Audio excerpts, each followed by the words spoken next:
having this conference at our beautiful Lewis campus, at Davis campus.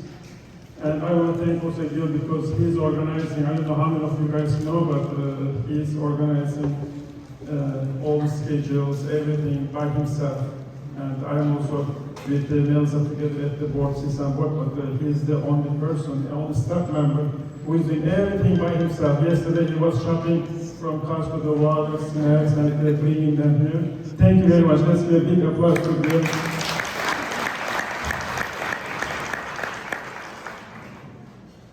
Today we have got a very special guest.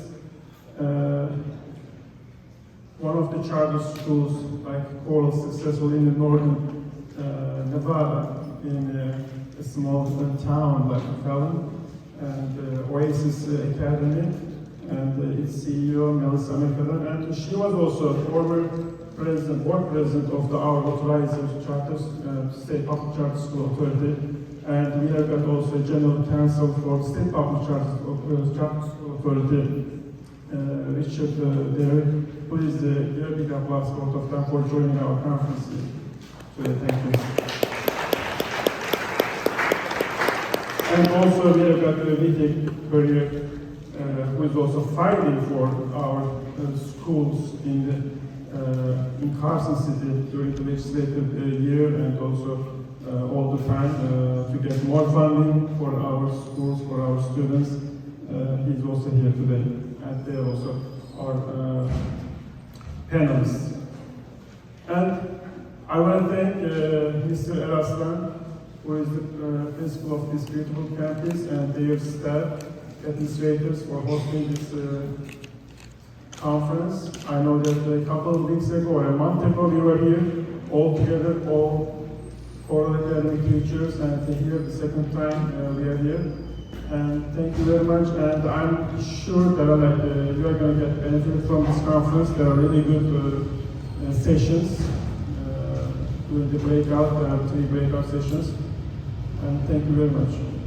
Thank you. So my name is Daniel Langone. I'm with Metal Group, which was formerly called Distinctive Insurance. For more than a decade, we've been insuring charter schools, and it's a brokerage that focuses on employee benefits and property and casualty. A little bit about the food today. We're having it catered by Great Greek, which is one of my favorite restaurants and clients. The food will all be halal, and there's also vegetable options for vegetarians as well. So I just want to give a huge thanks to all the teachers and admins and support staff here in the room.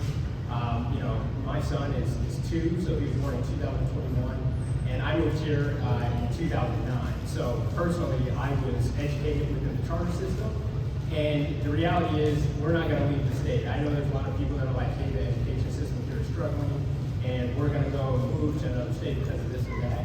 But I really believe in all the people in this room, and it's something that's very special for me to be able to send my son to be educated by your staff. So that's all I really have today. I really just want to say thank you all, and have a great conference. We're here to showcase all the wonderful things that we're doing, and conferences like this allows us to show our colleagues, the community, that we have something that's working here. So I do want to thank each and one of you once again. So thank you very much, and please give yourselves a round of applause for making this all. It's our job a lot easier when the results are there. So thank you. So now we're going to go ahead and transition to our first panel, which will be a distinguished panel from the charter school sector. So I will invite our 2 panelists to the front right here. I'll do a quick introduction, and then we'll go ahead and get started.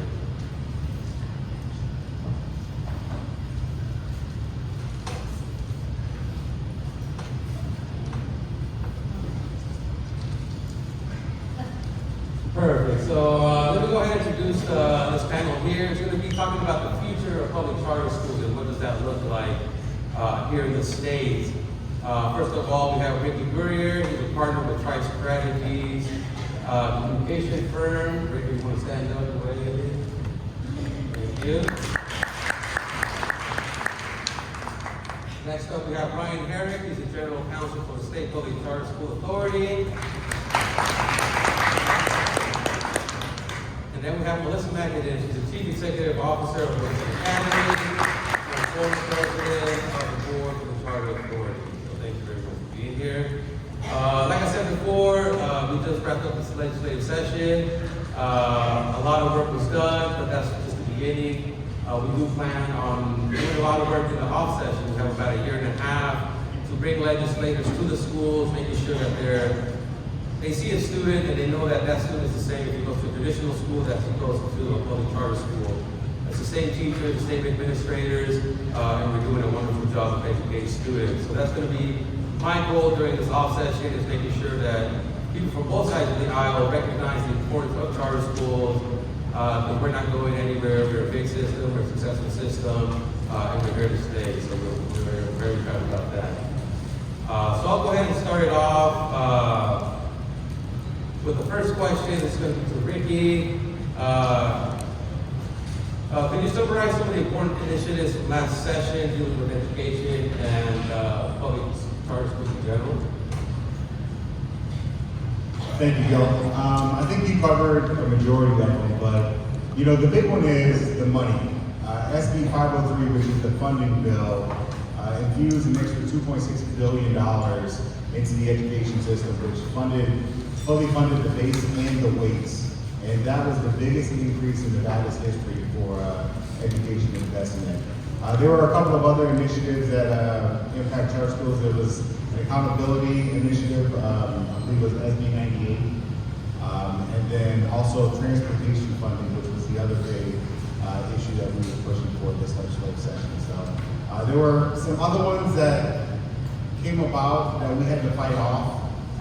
There are still people who don't believe that charter schools are A, public schools, or B, quality schools. So we fight every day to make sure that those two things are front and foremost in the eyes of the people making the decisions. Thank you very much, Ricky.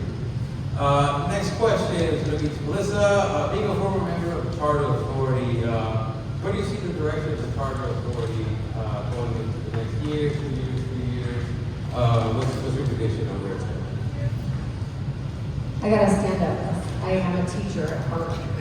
I think anyone who's kind of been around and been watching the Charter Authority in Nevada has seen that it's about a 12-year-old organization, and every year it has just gotten better and better at doing its job. And in my mind, that job is kind of in three buckets. It's authorizing new charter schools, it's overseeing the charter schools that are already authorized that you all work at, and it's the functions of the LEA that the SBCSA takes on as well. And so I honestly think that it's just going to keep improving. Like every year, the system just gets better. They make tweaks to the organization.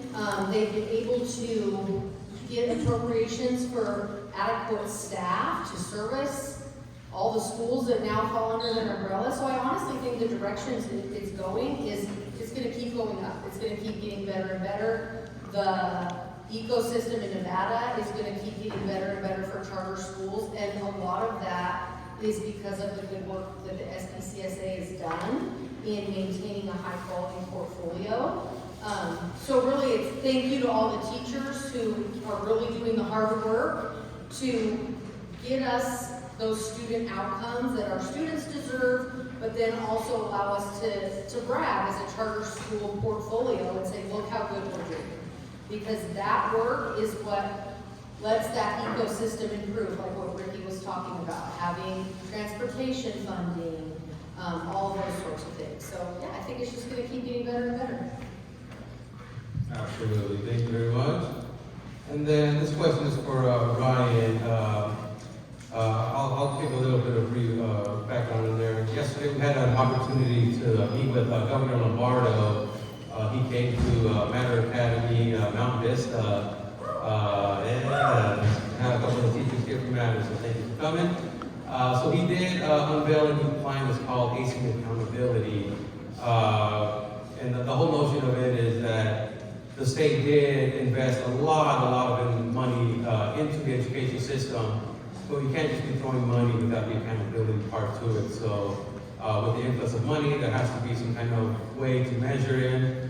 The school district, the charter authority, and making sure that our state gets the results. There's a lot of talk about proficiency within our students, and quite frankly, a lot of those numbers are pretty disgusting when it comes to minority students, male students. The state can do a lot better. Luckily, the charter schools are doing a little bit better with those numbers, so we are proud of that. But it takes a whole village to kind of bring up the education system here in Nevada. So this question is going to be to Ryan. Can you give us an update on the work that Governor Lombardo has been doing around the ACE accountability plan and kind of some of the work he's doing? Sure, thanks, Gil. So, as Ricky mentioned, as part of this $2.6 billion investment from Governor Lombardo into education, there's also Senate Bill 98, which required the Department of Education to set up some metrics for school districts, the SPCSA, and individual charter schools. So most of you are familiar, or all of you are familiar with the STAR rating system. Most of you probably know about the SPCSA's performance framework, and this is an additional tool to measure improvement in public schools, both district schools and charter schools in Nevada. And so the Department of Education has been working on those metrics for several months.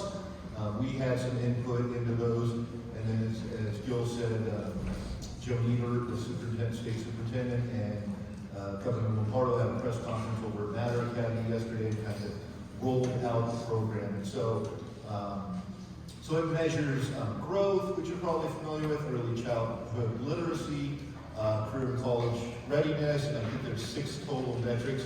And again, both Governor Lombardo and the Democrats in the legislature were adamant that if all of this money was going to be invested into education, they wanted to see results and they wanted to have measurable targets. And so, again, there's the STAR ratings, there's the SPCSA's performance framework, there's the ACing accountability, there's several other bills that have rolled out additional accountability measures. And so, again, the idea is to be able to see the return in the investment.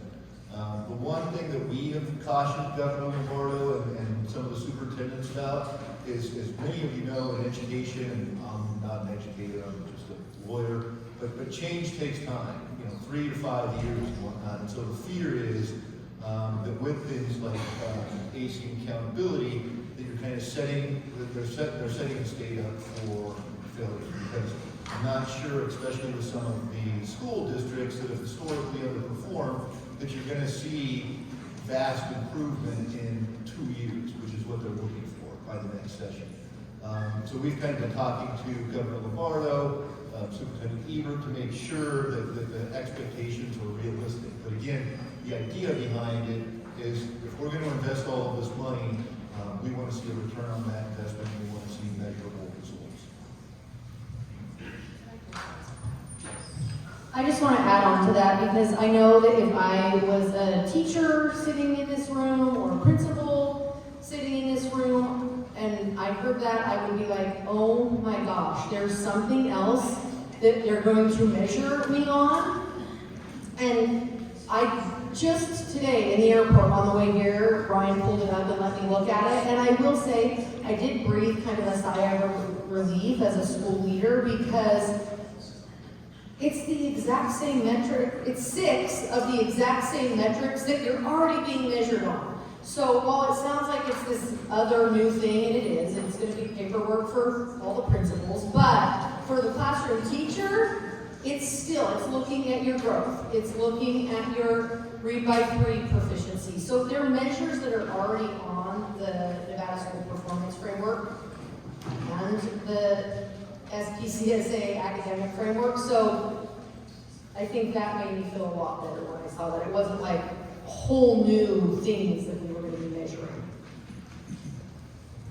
Absolutely. And one of the questions that was asked yesterday at the press conference, they asked the governor, so what happens if a district is not performing as the way it should? Did they do an assessment on the laws of Nevada? And there's not that much teeth in there, so he did mention that one of his priorities for next legislative session is building in that teeth of okay, your district is not performing, what can we do about it to rectify that? So we're gonna be pretty excited to see that into action for the next legislative session, so that's great to hear. For, dropping out of high school or not reading at grade level, those sorts of metrics. And we're going to keep opening high quality charter schools proposed by really well thought out charter applications that have a good solid plan. And those charter schools are just going to keep doing the same things that the ones that we already have authorized are doing, which is a better job of closing the achievement gap for students who are below grade level. Now, as charter schools, we have work to do, for sure. We all know that we can always improve and do better, but we're doing so much better than the overall state average that in that particular metric, that I think it's hard to argue that a charter school isn't a great place for a student who is not performing at grade level. Thank you very much. Now we have a question for Ryan. Could you elaborate on the role of the Charter Authority in ensuring the quality and accountability of the public charter schools in Nevada? So first of all, this question always surprised me. Like, how many of you have ever heard of the Charter Authority before? So that's usually the response that I get, and that's kind of by design. The less you know about us, the better. Our role as the Charter Authority is to authorize, allow the charter schools to open, and then we provide the oversight. And so the better you do, the less you hear from us. And so the role of the Charter Authority is that oversight, and for low performing schools, the charter school bargain is autonomy in return for accountability. And that accountability on our side of the ledger is we can close a charter school, which doesn't typically happen with a traditional school district school. And so when you have a chronically underperforming charter school, that's a consequence. But again, for high performing charter schools like the Coral Network, you don't hear much from us, and you shouldn't hear, because you're doing good work, and our job is to stay out of your way and allow you to continue doing that work. So, the Charter Authority has grown over the years. I've been with them for 6 years, and the idea behind that growth is not to provide more oversight, more bureaucracy. It's just as the portfolio's grown, our staff has grown. I think when I started the authority in 2017, I think we had about 35,000 students in the SPCSA portfolio, and I think we're going to hit about 62,000 this fall. And so our staff has grown, but that's not meant to provide more bureaucracy or oversight. That's just to keep up with the portfolio. In terms of oversight, we do our annual review of schools, which is primarily based on the star ratings. You've probably seen some of our site evaluation folks out here. Hopefully that hasn't been too painful for you all. And then, there's different monitoring that we do for special education, federal grants, state grants. I'm trying to think what else we do. But again, the less you know about us, the better you're doing, and that's kind of the way the system's set up. Thank you very much. Now we have a question for Ricky. So the way kind of the legislature works here, like I said before, it's every other year we have it during the springtime, but then they also have this thing called the Interim Education Committee that does work in the off session to tackle some of the issues and also kind of prepare for legislation for the upcoming session. So this question is for Ricky. Where do you see the interim education and possibly the next legislative session headed with education, especially specifically concerning charter schools, but then also education in general? You want to look into your crystal ball. Thanks, Neil. So I think there are going to be two things that are going to be the major focus of the Interim Education Committee. The first one is going to be accountability. They infuse so much money into the education system. Is it being used properly and going to where it needs to be? And the second big issue is going to be the elephant in the room, which is teacher retention and teacher compensation. It's no secret that there's a battle going on with district schools and their teachers union.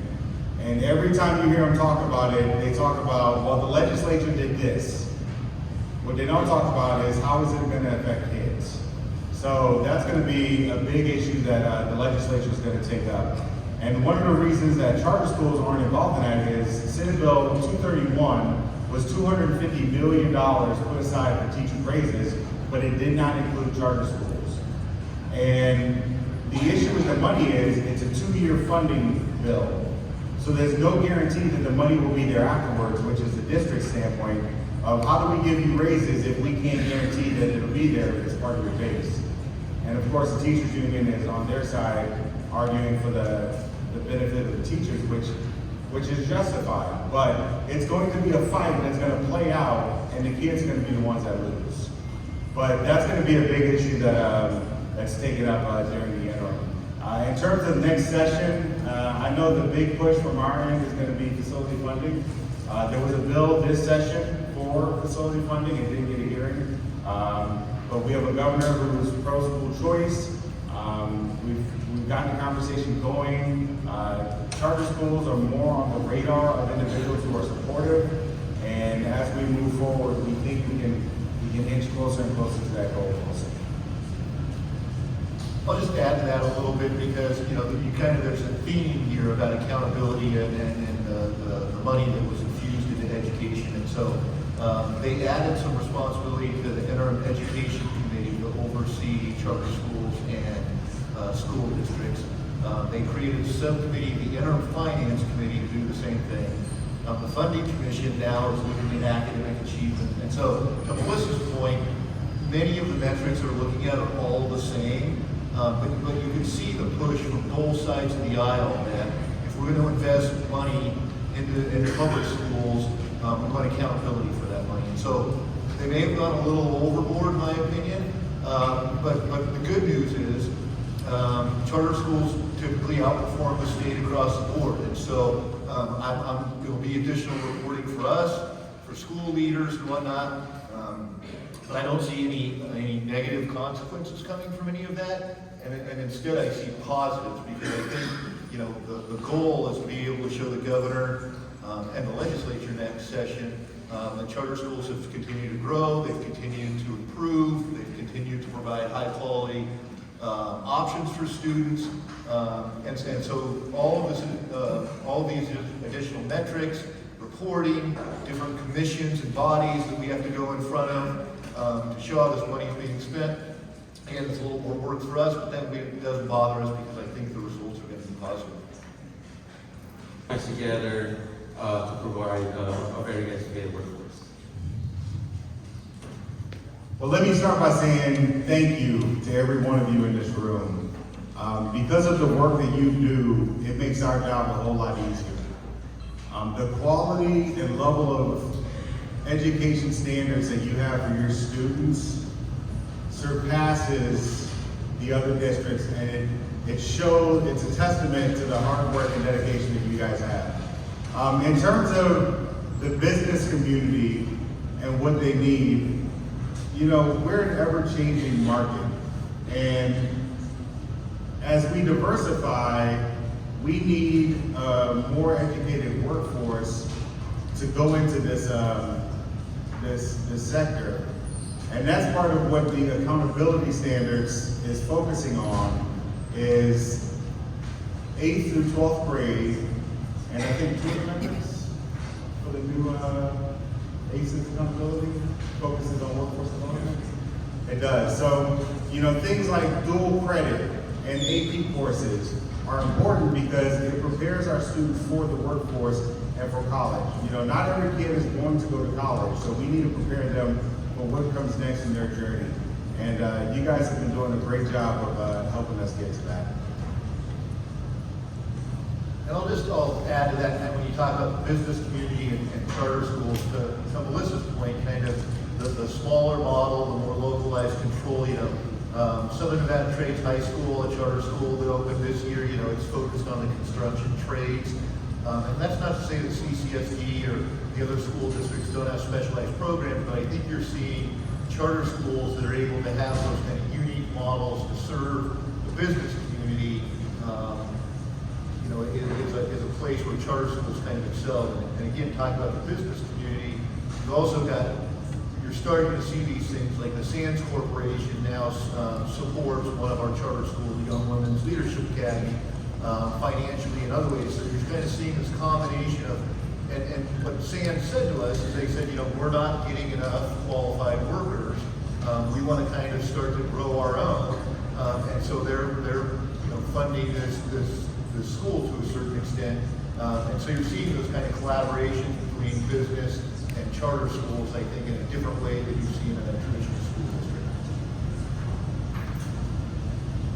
Absolutely. So now we're going to start wrapping it up. We are going to have some opportunity for questions and answers from the audience.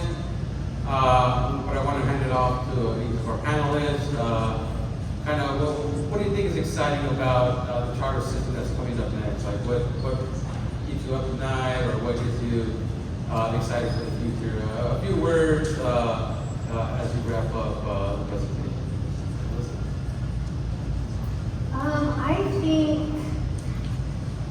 I know Ryan might roll his eyes at me when I say this, but I think I'm always excited by the prospect of can we get some facilities funding? Right? No one thought we could get transportation funding, and we got that done.